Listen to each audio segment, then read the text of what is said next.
Morelos y Pavón, 1812. Memorias y olvidos. Una mirada a la historia estatal y nacional con Jesús Zabaleta. Jesús, buenos días. Viridiana, buenos días.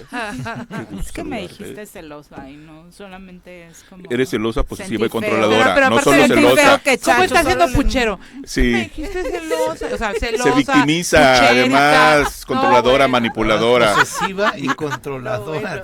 El perfil del narciso. Yo. ya. Sí, y odiosa, a Ni veces. mis ex me pusieron esos calificativos. Cierto, Viridiana. Tal vez han hablado con ellos. Los conoce. Viridiana, mire, José, Hola. Buenos días. buen día. Buenos días. Vamos a hablar de un personaje esencial, morelense, que justamente mañana se conmemora un aniversario más de su natalicio, Emiliano Zapata Salazar. El 8 de agosto de 1879, 1879, nació en el pueblo de San Miguel Anenecuilco, San Miguel Arcángel Anenecuilco. Yo no sabía Wow. que era San Miguel. Es el patrono. Mira. Es el patrono. Sí, aunque también tienen veneración a otras imágenes, el patrono de origen es San Miguel Arcángel. Y sobre Zapata se ha escrito mucho, como sobre otros personajes, como Juárez, por ejemplo.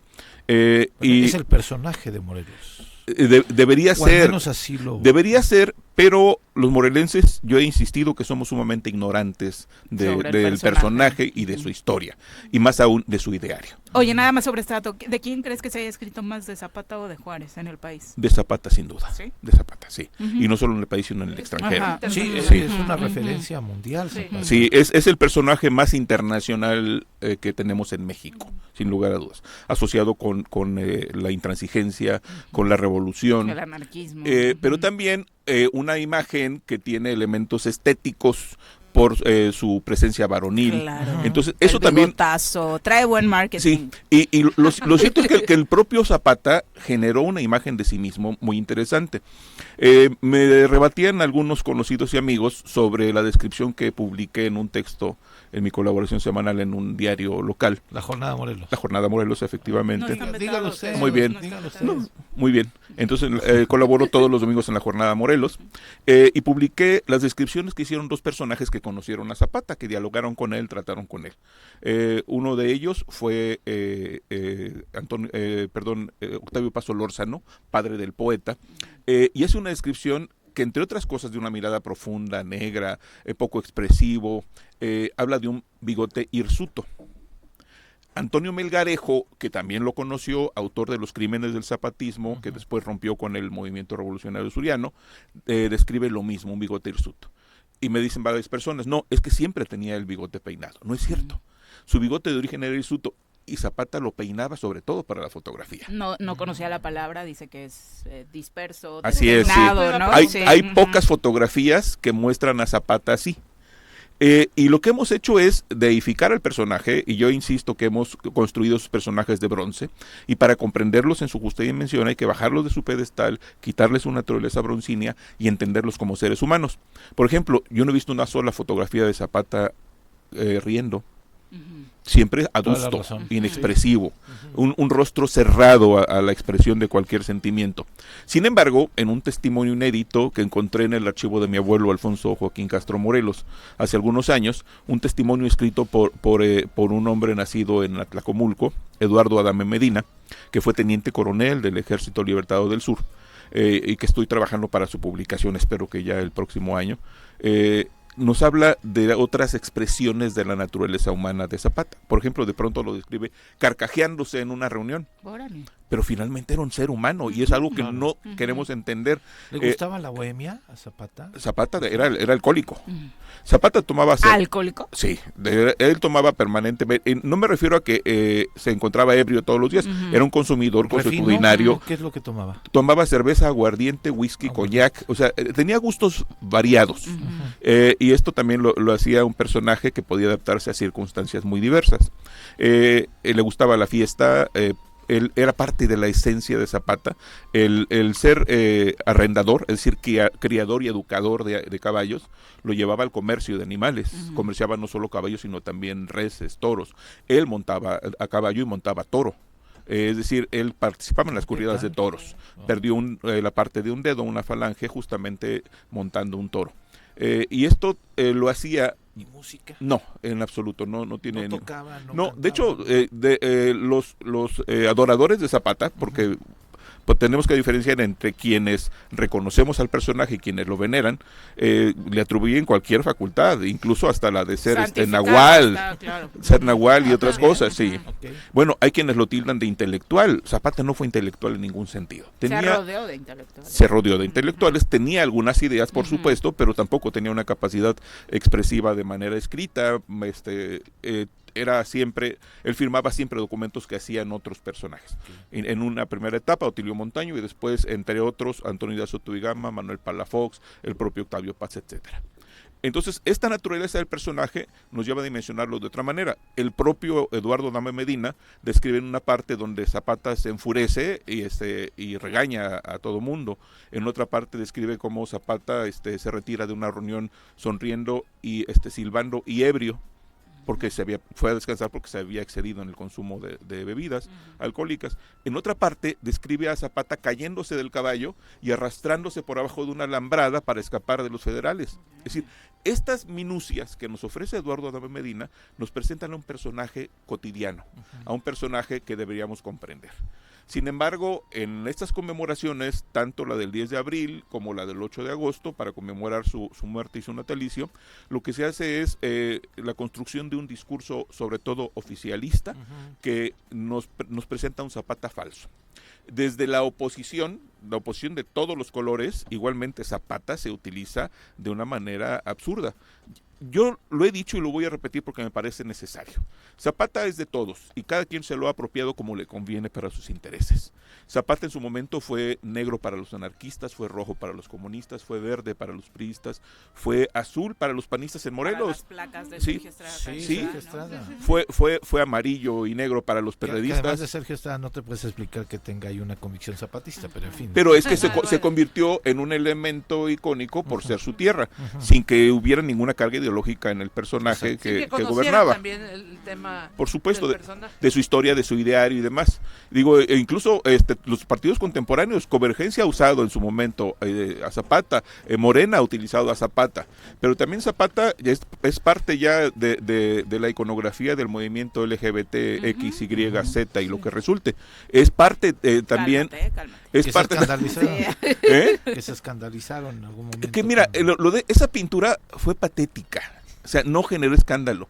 Era un hombre que quería llamar la atención y lo logró, gracias a los medios, pero realmente era patético, el concepto es patético. Sí, que te puede gustar o no la Sí. pintura y ahí es debió que de eso centrarse se la trata, ¿no? discusión Sí, más allá. pero no es ofensa, finalmente no es No. ofensa, pero era una paupérrima propuesta plástica. Bueno, según también la visión de quien, el Porque arte es subjetivo. Porque su objetivo No. era su objetivo y no subjetivo, su objetivo era disruptivo, justamente llamar la Sí, atención. llamar la Ah, no es un cuadro que yo Pero compraría, como por dice ejemplo, Ni ¿no? yo. O Creo sea, que no ajá. centramos el debate en la dimensión justa, que era sobre si era arte o no, pues, ¿no? O sea, Bien. al final de cuentas, si Sí, nos sí, gusta o sí. no es irrelevante. Mira, hubo una réplica de una paráfrasis, digamos, de esta imagen, representando a López Obrador desnudo montado sobre un ganso. Ahí sí, los apologistas de López Obrador se enfurecieron, se volcaron Es que bueno. en descalificaciones para todo aquel que lo publicaba. Sí, claro. Entonces, ahí te demuestra también cómo son los fanatismos los que marcan las pautas Claro. en términos de los comportamientos sociales. Jesús, te preguntaba yo, bueno, yo te mencionaba, Zapata es el personaje de Morelos y dijiste debería de serlo. ¿Por qué, mencionas debería de serlo? ¿Qué nos ha faltado o qué ha... Conocerlo. No conocemos a Zapata. Yo insisto siempre en esto. ¿Cuál es el lema de Emiliano Zapata Salazar? Todo el mundo dice que el tierra hay libertad, ¿no? Pero No, ese no es hay de tal. Diego Rivera, según Eso lo conocimos establece en el contigo, escudo, ¿no? pero también viene, el concepto de guerra y libertad viene de los anarquistas rusos y se replica en el resto del mundo. Sin embargo, La tierra. No, justicia y no. ley, ¿no? Justicia y ley es el primer lema del Ejército Libertador del Sur, Es que llevo 20 años tomando clases. se con plasma en el Cristóbal. plan de Ayala. No, es que es una gran alumna, ¿eh? Sí. Se plasma en el plan de Ayala, publicado el 28 de noviembre de 1911. Después, en los documentos del Ejército Libertador del Sur se amplía el lema y se convierte en Reforma, Libertad, Justicia y Ley. Esos son los dos lemas de Zapata. Lo que aparece en el escudo del estado de Morelos es una mentira inventada por Diego Rivera cuando le encargaron que diseñara el escudo. Sí. Así es. Está bonito.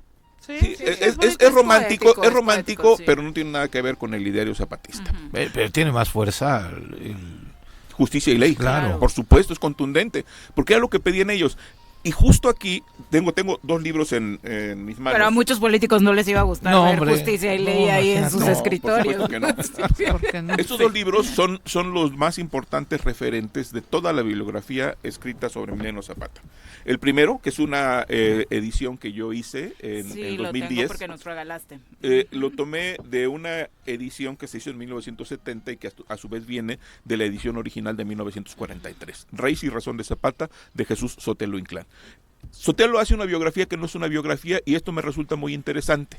2/3 del libro los dedica Sotelo a entender el problema de la tierra en el entorno de Nenecuilco, en el Valle de las Amilpas, lo que los pueblos tuvieron que enfrentar desde la época prehispánica, durante la colonia y durante el siglo XIX.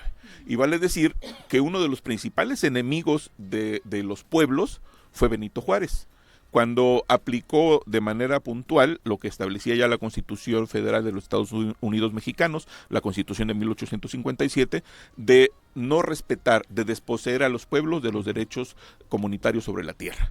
Ese fue la primera gran agresión. Los pueblos que tenían propiedades colectivas vieron afectados sus intereses y tuvieron que recurrir a la ley. No fue Porfirio Díaz el primer enemigo con la cesión de Siempre territorio le quitas culpas a don Porfirio. las haciendas. No, pero ahí está demostrado. Juárez fue uno de los impulsores de despojar a los pueblos de sus derechos sobre la colectividad de las tierras. Pero bueno, este libro te da el contexto Ese histórico contexto. a través del cual nace el personaje. Efectivamente, y por eso Sotelo Inclán habla de que Zapata es un árbol señero cuyas raíces penetran para nutrirse de la tierra. Es poético, sin embargo, él parte de documentos originales, es el primero que tiene acceso a esos documentos que son los títulos primordiales de Nenecuilco, pero también entrevista a quienes conocieron directamente a Zapata, entre estas personas, a 2 de sus hermanas, a uno de sus primos, Francisco, chico, de hecho hay un centro cultural que lleva su nombre, y hace un acopio de información que no se había hecho.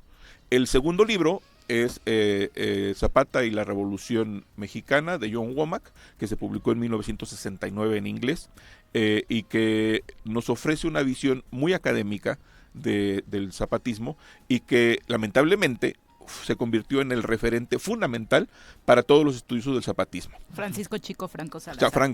Francisco Franco. Uh-huh. Y este referente que se convierte en el libro de Womack es un problema porque cuando se hace la traducción, el mismo año de su publicación en inglés, se hace la traducción al español, hay una frase que se vuelve emblemática.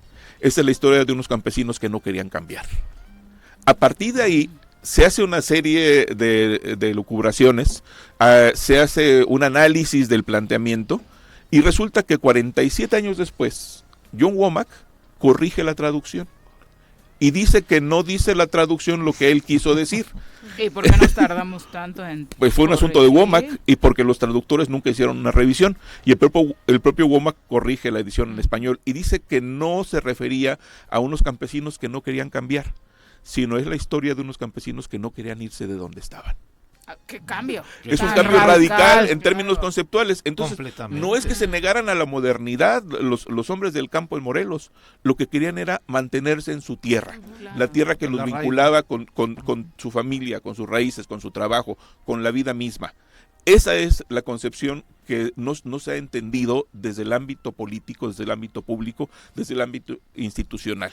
El usufructo de los intereses de los pueblos por los líderes campesinos, por los representantes populares, diputados locales, federales, por los gobernadores, presidentes municipales, siempre es a costa justamente de los pueblos que aún mantienen ese amor a la tierra, ese vínculo, esa raíz que tenemos que recordar en este aniversario de Emiliano Zapata Salazar Pero en el como un referente imaginario ideológico. seguimos acusándolos de lo mismo. Cada que surge Claro. una revuelta de un grupo, de un pueblo para defender su tierra, los acusamos de no querer la modernidad, de no querer el progreso, de no querer avanzar, de ser unos revoltosos, de ser unos campesinos que no tienen esa visión para cambiar, ¿no? Que hay casos en los cuales así es. El usufructo del discurso también es un tema contemporáneo a debatir. Hay pueblos y grupos, grupos y pueblos que utilizaron el discurso del indigenismo como parte de una estrategia para la obtención de prebendas, y algunos terminaron haciéndolo. Cuando se dio la iniciativa de crear los municipios indígenas en el estado de Morelos, la ambición se despertó entre los diferentes grupos. Claro. Yo estuve en el centro de algunas de esas discusiones entre en los el grupos, inicio. entre los liderazgos, Jesús. Grupos, porque son grupos, ¿no?, de poder, bueno, porque no son solo personas. En Sosocotla ha costado vidas. Sin duda. Pero ha costado vidas y en Temuac costó vidas. Bueno, también. En Temuac, sí, claro. que fue en otro concepto, en la década de los 70. Claro, sí, pero a lo que me refiero es que yo estuve, por ejemplo, en una mesa con gente de Sosocotla, y ellos decían, nosotros vamos a tener nuestras propias leyes. Nosotros no queremos que nos vigilen los recursos el gobierno del estado ni el Congreso. Nosotros vamos a decidir cuánto tiempo van a estar los integrantes de la autoridad. No, porque no querían cabildos, querían consejo de ancianos. Es decir, querían inventar de la nada una estructura ajena por completo a la legislación vigente. Y esos privilegios que se les otorgaron finalmente con esta creación de municipios, que no corresponden necesariamente a la realidad. El discurso del indigenismo es parte de una búsqueda de beneficios más allá de la ley y más allá de los beneficios que tiene el resto de la población en algunos casos. En otros hay luchas legítimas, efectivamente, claro, que son sojuzgadas. Pareciera que las luchas no legítimas son las promovidas porque generan intereses y generan beneficios. Y las legítimas son aquellas que resultan acalladas. Justo lo que nos debe provocar el aniversario de Zapata es reflexionar sobre lo que no se ha hecho en materia del campo y seguimos padeciendo lo mismo. Están los terratenientes, están los líderes campesinos, sea de la pequeña propiedad o sea de las ligas de comunidades agrarias o de los campesinos cardenistas o de los morenistas, todos llevan a lo mismo, al usufructo para beneficio de unos pocos a costa de los derechos de los pueblos sobre sus tierras, aguas y montes. Me piden que repitas los títulos de los libros. El primero de ellos es Raíz y Razón de Zapata, de Jesús Sotelo Inclán. ¿Todavía lo podemos encontrar, Jesús? Sí, debe haber, con seguridad lo encuentran en el Callejón del Libro los fines de semana. Y en línea debe existir. De hecho hay 3 ediciones, las que conozco, no, 4. Hay la primera de 1943, la segunda de 1970, hay una tercera del Conaculta y la cuarta que yo hice con el gobierno del estado en 2010. Todas son conseguibles. Por supuesto la de 1943 es más difícil, pero todavía hay en el mercado. Y el segundo libro es vigente, lo sigue publicando. Lo publicaba Siglo XXI y ahora lo publica el Fondo de Cultura Económica a partir de 2017, que es donde hace la corrección Womack. Es Zapata y la Revolución Mexicana, de John Womack. Son los 2 libros, pero hay muchos más. Es recomendable, aunque yo no comparto del todo, la obra de Francisco Pineda. Es el más acucioso investigador contemporáneo que incluso abrevó en documentos desclasificados del gobierno norteamericano que nunca habían sido consultados y que nos da otro panorama. Es una saga de varios títulos por periodos del zapatismo que es muy interesante. Sin embargo, yo no comparto con Pineda, que murió hace 2 años, el hecho de que victimiza a los morelenses, victimiza a los zapatistas y pareciera que fueron justo destinatarios solo del odio de los carrancistas, cuando en la guerra ambas partes asesinaron. Hay mucho que decir al respecto. El próximo 13 de agosto estaremos conmemorando el hecho que se conoce como los mártires de Tlaltizapán, el 13 de agosto de 1916, donde después de que los zapatistas intentaron recuperar la plaza de Tlaltizapán y no pudiendo hacerlo, a manera de venganza, los carrancistas, los constitucionalistas, seguidores de Carranza, asesinaron a alrededor de 300 personas, entre fundamentalmente niños, mujeres y ancianos. Los degollaron en el centro de Tlaltizapán y se convirtió en una morgue terrible, en una escena dantesca. Hay algunas fotografías al respecto, los cadáveres tirados en la calle, hubo fosas colectivas, mucha gente, de mucha gente no hubo registro de su defunción y de su entierro. Vamos a recordar ese hecho el 13 de agosto. Alrededor de 300 personas asesinadas por el gobierno federal. Qué terror. Pero bueno, grandes recomendaciones. Aprovechen, por supuesto, estas que acaba de dar Jesús Zabaleta y obviamente en las diferentes librerías y particularmente en estas librerías de segunda mano o en el Callejón del Libro, pues hay una vasta producción de estos libros, tanto de la Revolución como de Zapata, para quienes quieran adentrarse en el tema, ¿no? De hecho, hay dos librerías, una en la calle de Comonfort y otra en la de Rayón, que está todos los días abierto y posiblemente ahí los encuentren. Muchas gracias, Jesús. Buen día. Muy buenos Gracias. días. Son las 8:29 de la mañana en la actualización olímpica.